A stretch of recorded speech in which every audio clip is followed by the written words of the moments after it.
Hello दोस्तों। आज की इस जबरदस्त एनालिसिस में आपका बहुत बहुत स्वागत है। क्या आपने कभी बैठकर ये सोचा है कि एक पूरा का पूरा प्लैनेट शुरू से बनाना कितना एपिक टास्क हो सकता है? आई मीन लिटरली स्क्रैच से। आज हम ठीक वही करने वाले हैं। हम कुछ कोर बिल्डिंग ब्लॉक्स को लेंगे और अपनी अर्थ को यहीं इसी वक्त बनाएंगे।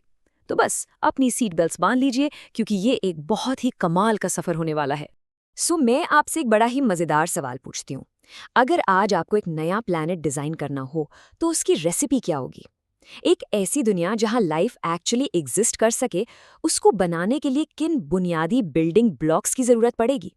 सुनने में किसी साईफाई मूवी जैसा लगता है ना, लेकिन ट्रस्ट मी, इसका रियल जवाब उतना ही ज्यादा फैसिनेटिंग है।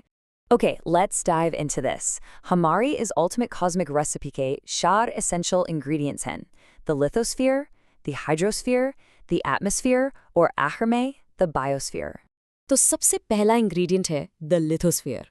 यह है हमारा सॉलिड फाउंडेशन, हमारी अर्थ की हार्ड आउटर स्किन, जो रॉक्स, मिनरल्स और लाइफ गिविंग सॉइल से बनी है। अब ये सॉलिड क्रस्ट कोई एक सिंगल बोरिंग फ्लैट टुकड़ा नहीं है। ये एक्चुअली 7 मैसिव चंक्स में टूटा हुआ है, जिन्हें हम कॉन्टिनेंट्स कहते हैं। आप इन्हें literally giant slow moving puzzle pieces की तरह इमेजिन कर सकते हैं। ये कॉन्स्टेंटली मूव कर रहे हैं, शिफ्ट हो रहे हैं और हमारी इस डायनामिक दुनिया को लगातार एक नया शेप दे रहे हैं। और हमारी सरफेस कितना वाइल्ड और अनइवन है, इसका अंदाजा आप इस कॉन्ट्रास्ट से लगाइए। एक तरफ हमारा सबसे ऊंचा पॉइंट है माउंट एवरेस्ट, जो आसमान को छूते हुए 8,848 मीटर्स की ऊंचाई पर खड़ा है। पर वेट, ओशन के अंदर एक ऐसी जगह है मारियाना ट्रेंच, जो 11,022 मीटर्स गहरी है। इसका मतलब समझ रहे हैं आप? हमारी धरती की सबसे गहरी जगह हमारे सबसे ऊंचे पहाड़ की ऊंचाई से भी ज्यादा गहरी है। Crazy, right? चलिए जल्दी से इन पजल पीसेस का एक रैपिड हाई एनर्जी टूर करते हैं।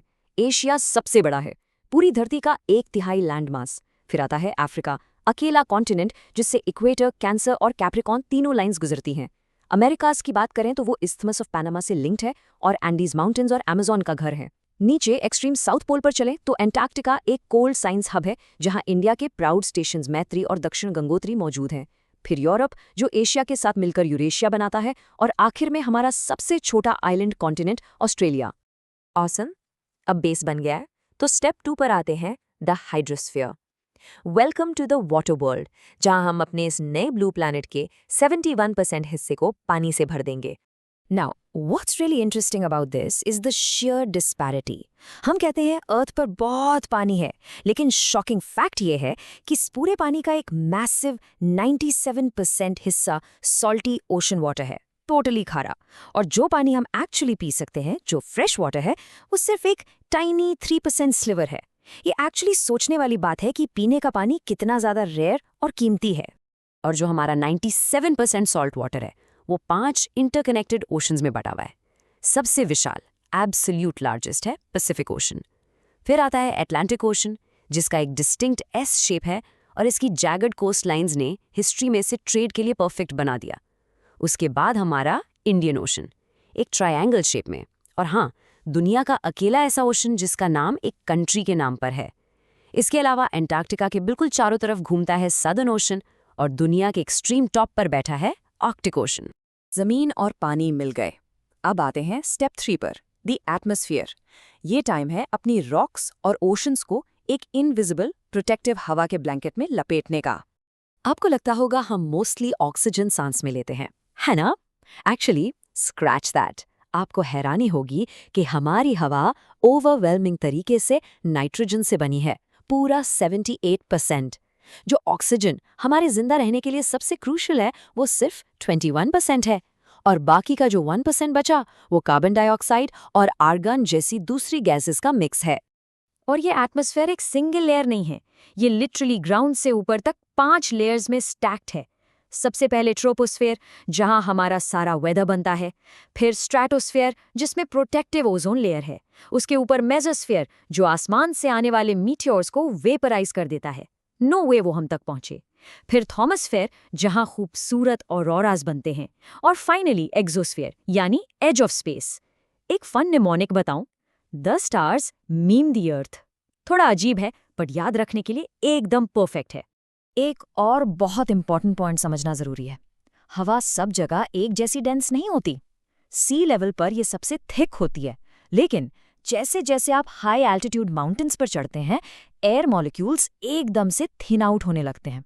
यही तो रीजन है कि माउंट एवरेस्ट क्लाइंबर्स को ऑक्सीजन टैंक्स कैरी करने पड़ते हैं, क्योंकि उतनी ऊंचाई पर सांस लेने के लिए हवा में काफी ऑक्सीजन बचती ही नहीं है। सो हमारा प्लैनेट ऑलमोस्ट रेडी है, बस एक फाइनल मैजिकल टच की जरूरत है जो इसे एक प्रिटी रॉक से एक लिविंग अर्थ बना दे। Step 4, the biosphere, the magic zone. So the crucial point is, biosphere ऐसी कोई अलग जगह नहीं है जहां आप टिकट लेकर जा सकें। ये एक बहुत ही नैरो स्पेशल ओवरलैप जोन है। आप इसे एक वेन डायग्राम के सेंटर ओवरलैप की तरह सोचिए, जहां लिथोस्फीयर, हाइड्रोस्फीयर और एटमॉस्फेयर बिल्कुल परफेक्ट तरीके से इंटरैक्ट करते हैं, और इसी मैजिकल इंटरसेक्शन की वजह से लाइफ सपोर्ट हो पाती है।